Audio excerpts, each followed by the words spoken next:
Welcome to the Truth Over Comfort show. On our last video, I discussed an irrefutable example that the mainstream media self-censors itself or has editorial blackouts on certain stories. I'm not sure which one it is, make up your own mind, but it was a clip of leaked audio of John Kerry in 2016 saying how the US watched ISIS grow and thought they could use it as leverage against Syria, and that Putin and Russia came in because they didn't want an ISIS government. Go check that out. Check out the full video and all the context. Today's video is completely different. It is focusing on this interview on PBS NewsHour with Bill Gates about his relationship with Jeffrey Epstein. Really short clip. I'm not going to be going into a deep dive about Bill Gates and Jeffrey Epstein's relationship. I'll give you some of the basics, put it in the show notes as well. There's a New York Times article about Bill Gates' relationship with Epstein from 2011, where employees say, obviously that Gates and Epstein met many times over the years. Some other, employees were a bit concerned that he's meeting with a registered sex offender. According to the New York Times, a couple others said his crime of soliciting prostitution from a minor was like stealing bagels because, of course, their relationship started in 2011, apparently, according to the New York Times, which was after he'd already been arrested and gone to prison. Apparently, when Epstein and Gates did informally or formally end the relationship, other employees did meet up until 2017. And you even have the peculiar case of Boris Nikolic, Bill Gates Foundation chief science advisor, being left, I think, around 200,000 from Jeffrey Epstein. And I'll get a nice photo up on the screen with all the boys. But anyway, I want to focus on this clip.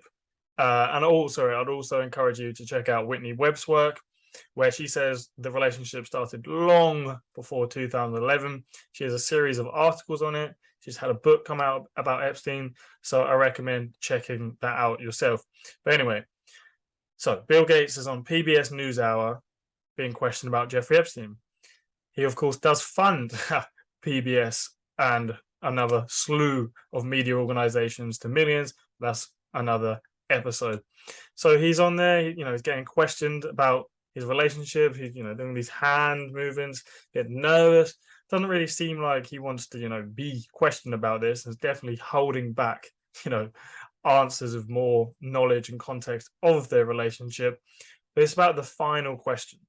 So he gets asked by the host of PBS NewsHour, what's the lesson here? Like, you regretted it. What's the lesson to other people? And he goes,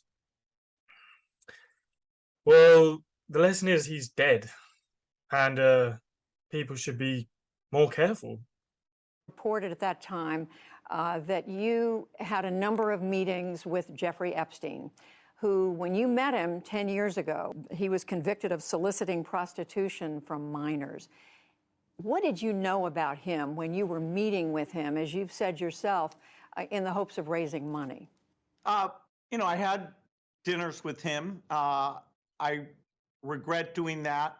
He had relationships with people he said, would give to global health, which is a interest I have. Not nearly enough philanthropy goes in that direction.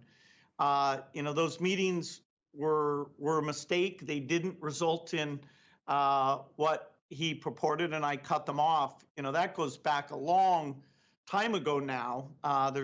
So there's nothing new on that. It was reported that you continued to meet with him over several years, and that, in other words, a number of meetings. What did you do when you found out about his background? Well, I've said I regretted having those dinners, and there's absolutely nothing new on that. Is there a lesson for you, for anyone else looking at this? Well, he's dead, so in general, you always have to be careful. And I'm very proud of what we've done in philanthropy. Very proud of the work of the foundation. That's what I get up every day and focus on. So there you have it. There's the clip. again, whole time nervous, doing this face like trying innocent, and then he gets asked the pretty simple question, "What's the lesson?" And he could have said the lesson is, you know, just because someone's offering up money for foundational charitable causes, it does matter where the money's coming from. You shouldn't be swayed because of that.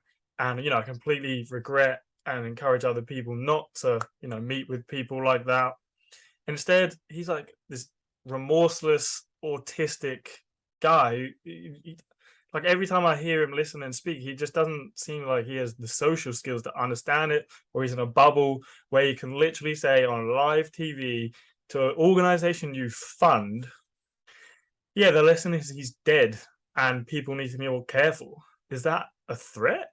Is that him saying, if people like that get caught up with me and push comes to shove, you're getting shoved down the hill and off the cliff and breaking your neck in a prison cell? I don't know if he means that. Honestly, anytime I hear him speak, and a lot of tech people, even Elon Musk, every time I hear him speak, I'm like, this guy is autistic. He's in a bubble, and he just seems completely remorseless. Like he's had a whole interview about meeting after someone has been charged and gone to prison for pedophilia in America, pedophilia in the UK, soliciting prostitution from a minor, and he gets the sweetheart deal. Come on, they know more, and maybe I'll do another video of just a few clips of other people where they discuss, and you can see from their reactions, everyone knew, it was pretty obvious. But anyway, that's a sideshow. But he just seems completely remorseless about it, and his answers, they're so strange that you can say on live TV. The lesson is he's dead. Like, Bill. His PR guy is thinking, Bill, Bill. Why would you say that? Never again. Please say the lesson is the person who died in the most suspicious circumstances ever associated with powerful people like you was, found hung in a cell on a suicide, and you say that. Oh, Bill, I think we're going to need a bit of a break from you doing interviews. He does them all the time. It's not the first time, he said some strange thing in an interview. He did an interview along with Melinda Gates with the US Chambers of Commerce in 2020 in July, just after, the first lockdowns and the coronavirus happening. And he makes these really sinister sort of comments where he says, the next pandemic, yeah, that'll get people's attention. Taiwan, New Zealand, Australia, they took their experience and actually prepared, and so they moved a lot faster. So we, we'll have to prepare for the next one. That, I'd say is will get attention this time. Mm-hmm. So again, it's just a strange thing to say. It's the smile. It's the smile. You could say on one hand, he was just talking about other countries, who was a lot more prepared and, did different things. And he's, trying to say, oh, on the next one, like people will be much more prepared. But it's just that smile. He's like, oh, the next one, that'll get people's attention. We need, what does that mean? Like a bigger, more deadly virus that really gets people's attention, where they fall in line and they will do the lockdowns and they will do this and there will be, a digital system for whatever. I'm not sure. Again, make your own mind up about both things. I just think he's a really strange guy, especially in interviews, and he's just in a bubble. After, again, someone who's meant to care about health, all these people died. If you're on the coronavirus side where you feared it a lot, and then he says, well, the next one will get more attention. Like he's ready for it. He can't wait for the next one. Can't wait for the next one. He's always warning about the next ones. He's got a big smile on his face after all these people just died. People were miserable. People lost their jobs. People were at home.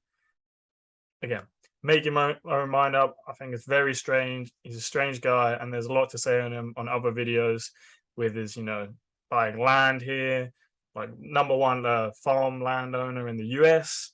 funding loads of media. He's funded in vaccines. He's funded in tech. He's funded in everything. And, you know, when you hear him speak about vaccines in that interview, he's like, it's a 20-to-1 interest rate back, you know, investment rate back. Sorry. It's a lot, you know, more about the money side of it. But anyway, I'll leave it there because it's just about those sort of clips.